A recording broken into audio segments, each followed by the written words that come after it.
Hey, everybody, I'm Matt. This is the 10-Minute Bible Hour podcast, and we are just about to the last chapter in the book of Matthew. We've put in so much time and so much work to dive deeply into this book, to try to understand it the way the original audience would have understood it, to spread all the parts out in front of us, to try to hold the whole thing in our minds at once. We've got just over a month's worth of episodes left. That's going to take us through chapter 28 into the end of the book.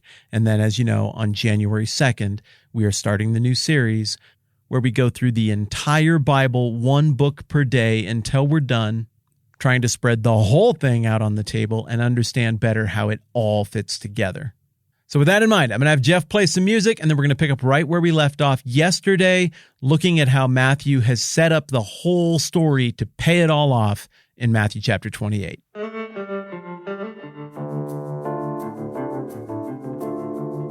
Then in Matthew 13, this is the third of the 5 big speeches around which the book of Matthew is structured, we get a bunch of parables.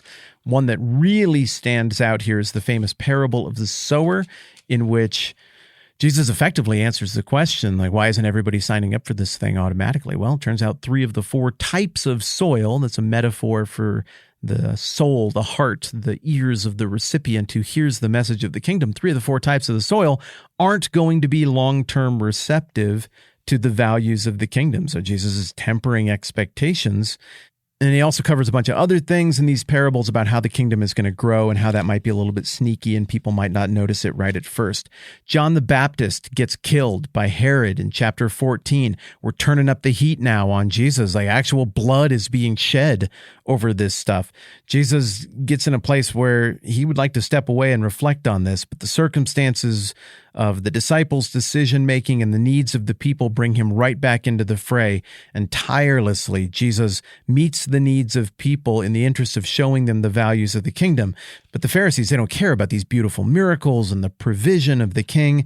They're mad about stupid technical religious details, and the tension gets ratcheted up even more at that point. Chapters 15 and 16 have tons of that. In the middle, Jesus steps away, but even as he's a long ways away on a big northern road trip, he's confronted by an outsider, a woman, a Gentile, who's like, hey, meet my needs, take care of my kid who's sick. And she has this beautiful back and forth with Jesus where he allows it to play out such that it's clear once again that his message of the kingdom is for everyone, even a Gentile woman outsider. And then we come back, and who are the first insiders we encounter in chapter 16? Yeah, more Pharisees and Sadducees. They got the right birth certificate, but they do not have the right heart, and they're so angry about who Jesus is that they want to kill him. They try to trick him by asking for a sign, but ultimately Jesus steps aside from them again and invests his energy as time is running out in his disciples. And it's there in Matthew 16 that Jesus says, who all do you think I am? I imagine this taking place around a campfire. And finally, Peter's like, yeah, I think you're the Christ, the Son of God, the Messiah. And Jesus is like, yep, and that's not even from you. It's God who's made this apparent to you. And lest we get too excited about Peter, after Jesus says some words of blessing to him or through him, Peter then turns around and defies the will of Jesus as Jesus says, I'm going to be lifted up. I'm going to be handed over and killed and raised to life. And Peter's like, no, I'll fight anybody. That ain't happening on my watch. And Jesus says, get behind me, Satan, to him, making it clear that Jesus has willfully and resolutely set himself, and his Father has set him, on a collision course with the religious leaders and with the cross. This ideology that is the opposite of the kingdom values isn't just going to operate in parallel to the kingdom, it's going to collide with the king and the kingdom, and the world values kingdom is going to kill the king. That's what he's saying, and we're not going to try to get out of it. Chapter 17, we're getting to some really weird places now. Jesus and the inner circle of his disciples go up on a mountain, and there he's transfigured. And he appears to the disciples in the company of Moses and Elijah, and he appears to them in at least partially his glory. Again, an echo of what we see happening with Moses all the way back in the book of Exodus. Peter, again, doesn't have any idea what to do with it. He's enthusiastic, but bumbles it. Coming down the mountain, Jesus again reiterates that he's going to die and that he is going to be resurrected on the 3rd day. We get a final batch of Jesus' tender, delicate teaching about the kingdom in chapter 18 and 19. 18 is usually counted as the fourth of the 5 big speeches around which the book of Matthew is structured. It's instructions to the disciples for what it's going to look like when he's gone. How do you do the church? What does the kingdom on earth look like? How do you assemble these kingdom citizens? What do you do when, because they're still flawed people, they get sideways with each other? You don't know how to handle these tensions. All of that Jesus seems to want to address in advance, and it's covered there. In chapter 19, we encounter a rich young ruler who has everything and yet can't get it because he's unwilling to part ways with his mountains of stuff. We also encounter a whole bunch of kids who have nothing and are somehow much more prone to understanding what the kingdom is and who Jesus is. Then at the end of chapter 19 and into 20, Jesus stresses to his disciples one last time. The first are going to be last, and the last are going to be first. He's stressing the upside downness of this kingdom and the kingdom values. He's trying to keep their eye on the ball for how this works. This is how we win. We don't go in swords ablazing, guns ablazing, and cut down all the enemies of what is true. Instead, the Son of Man is going to walk into their trap, which is really no trap at all, because he doesn't lay down his life against his will. He does so voluntarily. Nobody is going to take it from me. And he seems to be stressing here that this is a model and playbook to be followed here moving forward. In chapter 21, we get the triumphal entry. Comes into Jerusalem. He specifically doesn't show up on a war horse, but on a donkey, humble. There's Bible verses popping everywhere as Matthew is connecting the dots between loose ends from the Old Testament and what is going on here. People are yelling, Hosanna. They're excited. They say, Hosanna to the Son of David. Blessed is he who comes in the name of the Lord. That's a quote from Psalm 118. Jesus, again, in defiance of trying to get clicks and make people like him, goes and does the thing that he's convicted to do next, which is purge the temple of financial abuses and greed. He flips over tables. He reminds them that it's his Father's house, and the religious leaders are super concerned with this, but the crowds, they like him all the more.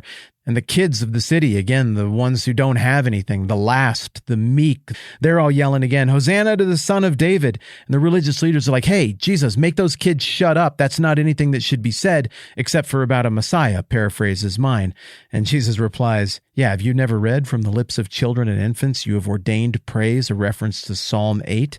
And then he leaves town. He goes a mile or so out of town to a little village called Bethany, stays the night. He comes back the next day, and now the religious leaders are coming out in force to shame him in front of everyone. They start by sending rookies. Jesus outmaneuvers them badly on a question about authority. Jesus flips it around to demonstrate their hypocrisy and that they don't even really care about the answer. Then Jesus throws out a couple of parables that demonstrates the negligence of the religious leadership in front of everybody. It is embarrassing. He continues to reference very prominent psalms pointing to his own authority and to him being the Messiah.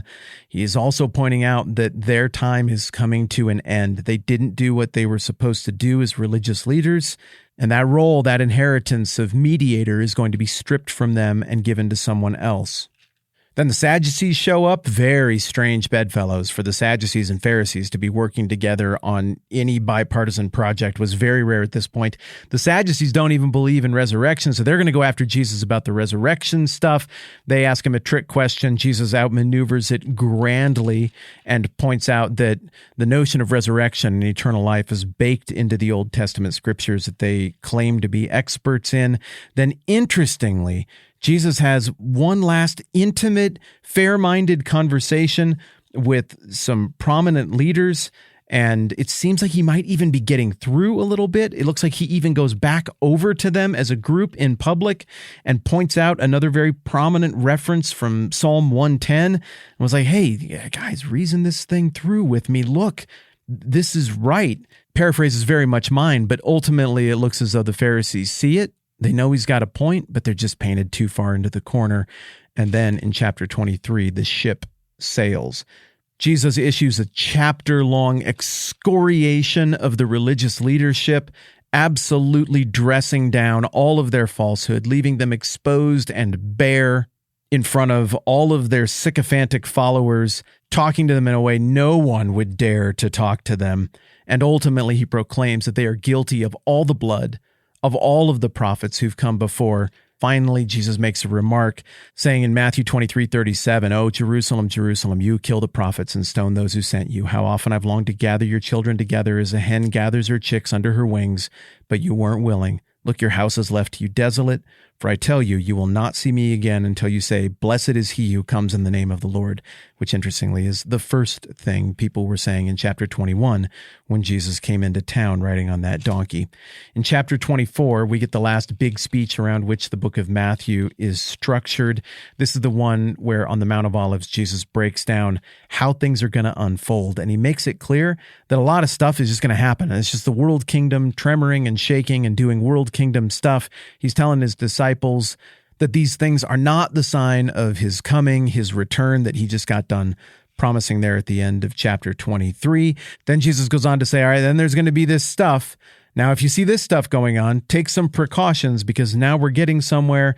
And then finally, he talks about what it will look like right as he is returning in glory in this formal way to establish this kingdom in a visible way. He uses some short parables to illustrate that point, and then a couple of huge parables to illustrate the point that the main take-home of all of these things he's telling them about timelines and how it's going to unfold is not first and foremost that you guess and speculate and fill out your calendars and have betting pools at the office for when Jesus is coming back in glory, but that the point is readiness. It's like these 10 virgins in a parable that's too long for me to break down right now. The ones who are like, hey, we got to think through how long this night might go on. We got to make sure we have enough oil in our lamps to get through the whole thing. They are exemplary of what it is to be ready to respond to the reality of Christ's return and the establishment of this kingdom the right way. And then, of course, the parable of the talents. 3 different servants get dealt 3 different investments, and 2 of them get it right, 1 of them gets it wrong. The idea is invest whatever the master has given you in this interim time in the right way. And now we're into the chaos that moves us toward the crucifixion that we've been looking at for the last few weeks. Jesus and his disciples celebrate Passover, an image from the Old Testament that predicts and points to and frames out the story of Jesus as the sacrificial lamb is about to go to the cross. In the context of Passover, Jesus establishes the Last Supper and also reveals that it's Judas who's going to betray him. Judas does go and do that. While Judas is off arranging the betrayal and finalizing details and mobilizing an arresting party, Jesus and the disciples are out in the garden where Jesus is praying, and the disciples, they just can't hang with him. They're freaking out. They're tired. They don't know what to do. They can't even stay awake on the eve of this most terrible day. And ultimately, Judas shows up, betrays Jesus with a kiss. Peter goes to start killing people, and Jesus is like, nah, it's not how we're going to do it. You live by the sword, you die by the sword. And then Jesus points to some fulfillment from Zechariah and some other stuff in the Old Testament. He's taken before the religious leaders in a kangaroo court under cover of darkness. It's not even in the official place. It's in the high priest's palace. Why are we having trials there? And it's here that a bunch of false witnesses are paraded out. Finally, the religious leaders get a couple people to say the catchphrases they wanted them to say that they think are charges that could stick against Jesus. And so, under oath, I charge you, says the high priest, tell us if you're the Christ, the Son of God. And Jesus says, very important here, yes, it is as you say. Then the religious leaders start ripping their clothes and they start beating on him. Peter betrays Jesus 3 times. We never hear from him again in the book of Matthew. He goes outside and weeps bitterly. In chapter 27, Judas a little bit comes to his senses and tries to undo what he's done or assuage his guilt. That doesn't work. Jesus is sent before Pontius Pilate, who has the political authority to kill people. And the religious leaders make it clear, we want him dead on grounds of insurrection. Crucifixion is the punishment we want. And Pilate's like, I don't know. I don't really see it. And they're like, no, he's bad. And then Pilate's like, all right, well, let's try this. What about that tradition where we just release somebody this time of year? I'll just release Jesus to you. And they're like, no, we don't want him. We want the actual insurrectionist, Barabbas, the murderer. Let's have him be the one that's released. We want Jesus crucified. Even Pilate's wife is like sneaking him little notes and stuff, being like, I would not have anything to do with this man. This is weird. I'm telling you, I got a vision about this, which is in keeping with the motif of visions that we saw early on, particularly in the book of Matthew, particularly with Joseph. And now here on the back end, it's happening again. But here, The vision is not heeded. Pilate finally relents, is like, all right, fine, okay, whatever. And he hands him over for the full torture and humiliation and execution treatment.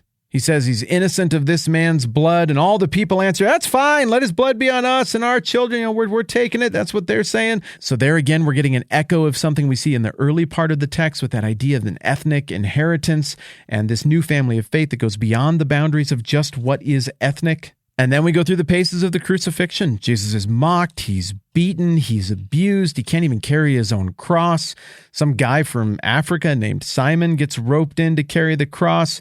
They go to Golgotha, the place of the skull.